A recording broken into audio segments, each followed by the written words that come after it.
guys, welcome back to said channel. Today we'll be doing some quality of life improvements for not me really. I don't really care because I don't hear this in the car, but these guys are gonna go back here where Drew's laying down. We'll put some mufflers on this thing so everybody can quit crying, and I don't think it's gonna tone it down a whole lot, but it won't be straight piped anymore, so they can all shut up. And we're actually going to try to solve our IAT problems, because this setup right here, it ain't it. This thing gets hot, these headers and everything like that, it gets heat soaked. I'm getting IATs of 93 degrees Celsius, which is like 199.4 degrees Fahrenheit. And the car is pissed off and going into limp mode because it thinks it's gonna blow up, and it might blow up if you keep doing that to it. So I got a new intake, but I'm thinking it's gonna wanna occupy the same space as our oil filter. So we're likely gonna have to relocate that again. But we're gonna do the exhaust first. Oh yeah, the old underglow zip ties. Just trim that off. Yeah, I'm just gonna take the whole hanger pipe off.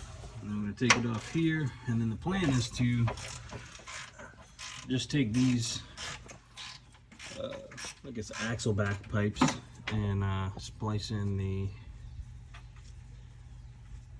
mufflers right in directly into these guys.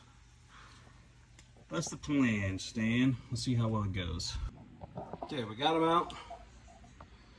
I'm just gonna see if we can get this to work like we want it to.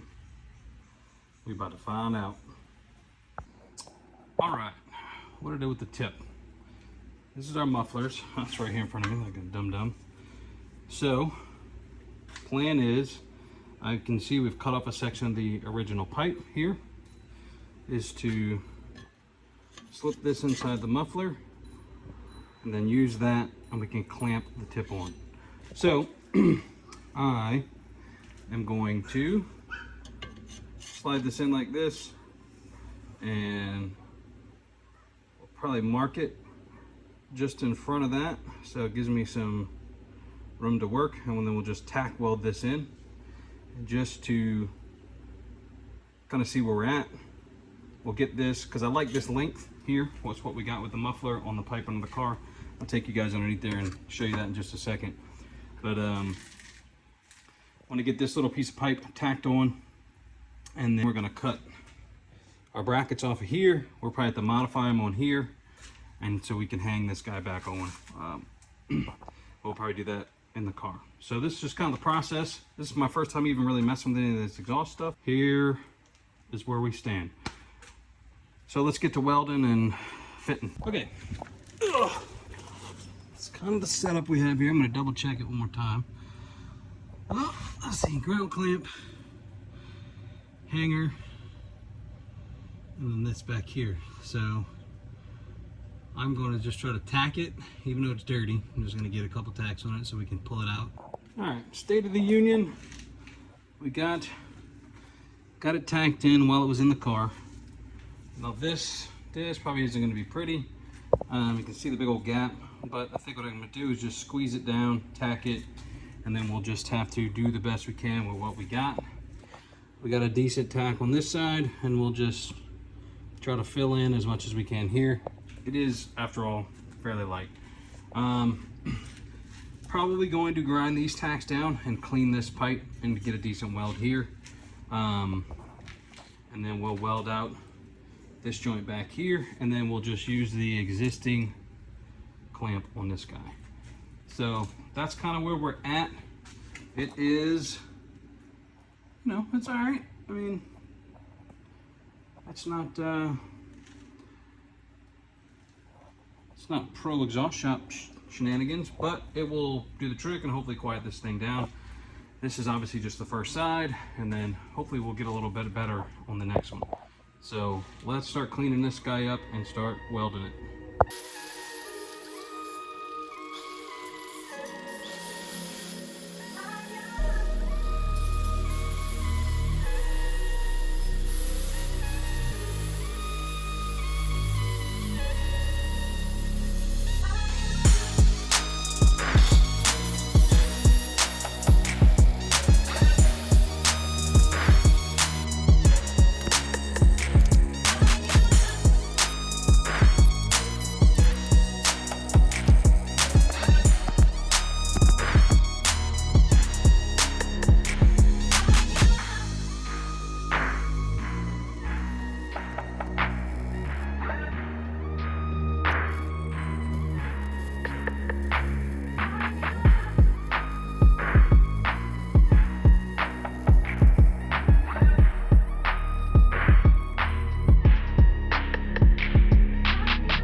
Okay, so we got them welded up.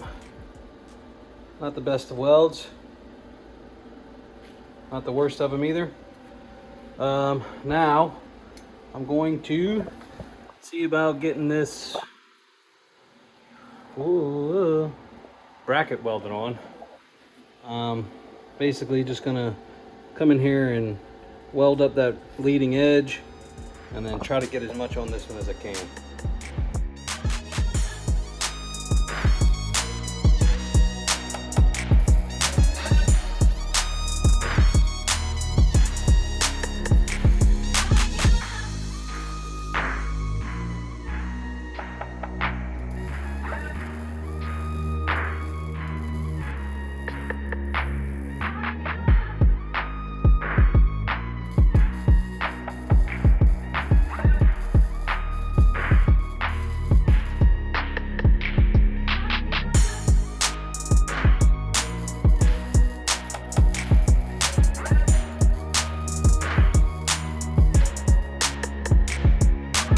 Okay, got a giant gap, but it's on.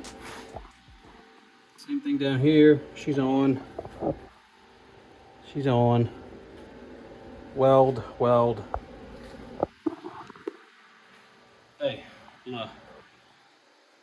They're not the best, but they're better than the last ones we did on this car, okay? So, we're getting better. I found that fit up is 3/4 of the battle. Fit up and being clean. So this was done. I'll let this thing cool down a wee bit. We're gonna rebuild on her and throw it in. So guys, missed out on some footage here, mostly because I dropped an impact on my phone and cracked the screen and couldn't stop, do anything video wise. So we didn't really film much, a whole lot of getting the AiRaid in.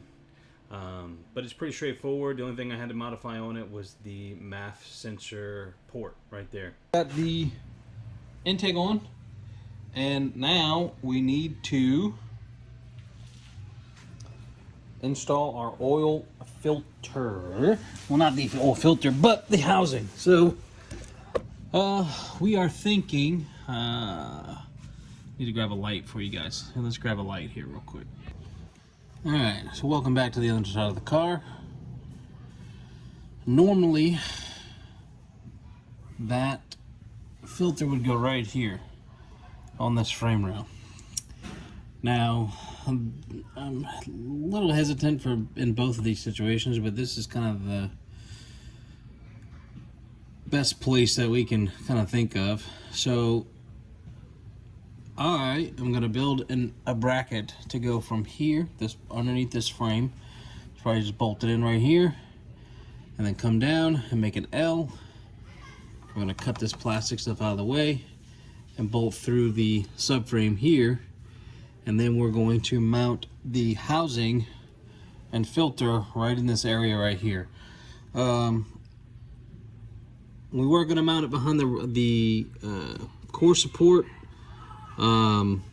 But the lines don't really want to reach there, and I don't know, this just seems like to be the next best thing.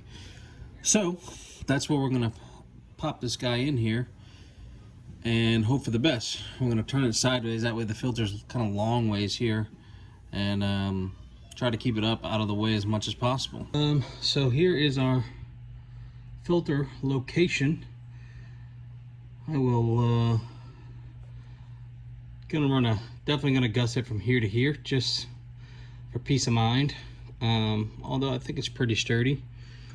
It's obviously nothing's real tight right now. Everything's kind of loose. We ran it through the lower cross member here, and then another bolt up here through the frame. I just wanted to kind of get it all loosely in here to see if everything was going to fit and route okay. Okay, so you heard the old saying that simple solution is usually the best.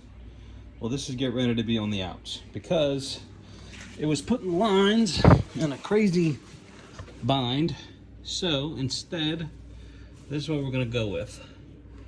Let me give us light on the situation for you. That's the frame that this housing is now bolted directly into. I test fitted the lines. The lines work.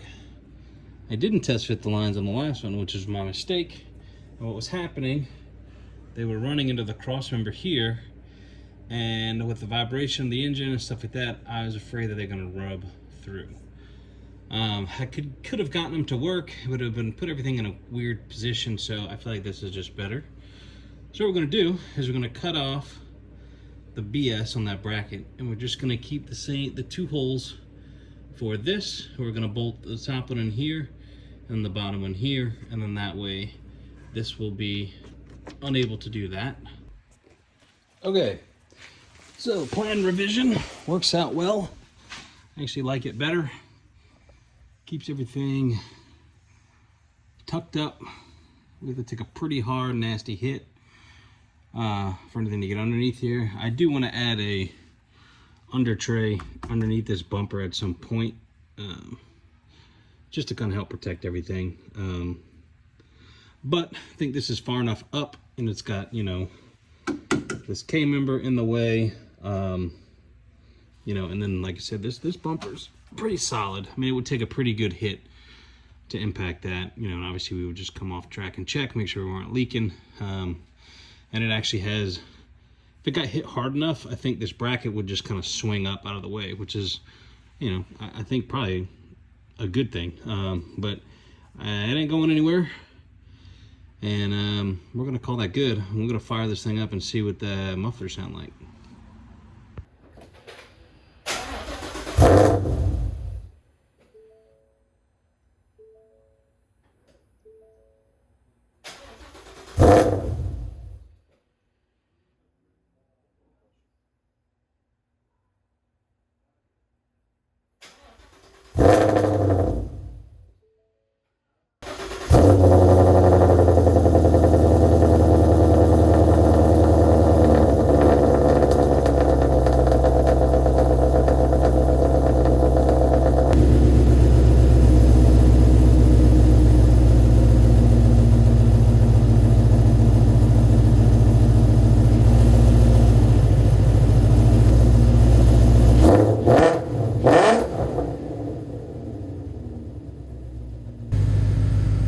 Alright, we got oil pressure.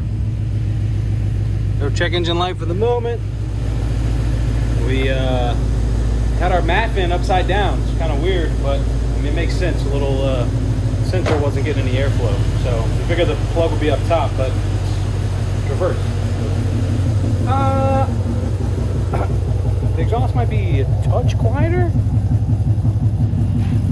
We'll have to see. It's still pretty loud. I mean, we knew it would be, but I think it is a little quieter. Still got that rasp though. I'm gonna see how she does. Let me kill it. Alright guys, well that concludes the video. I'm gonna go underneath there, check those oil lines for leaks and all that jib jab. Intake is in. Looks good. Hopefully, you know, it drawing air from this duct right here instead of right in the hot engine bay. We'll bring those IATs down and we won't have any of that. Well, I know we're gonna have some heat soak because we got open headers with no wrap, no heat control on them or anything like that. But hopefully it solves our IAT being 200 degrees. So we'll know at the next event because it's gonna be even hotter than the last one. So that's all I got for you for now. So we will see you on the next one. Do all the things, you know, like, comment, subscribe. You know what to do. Peace.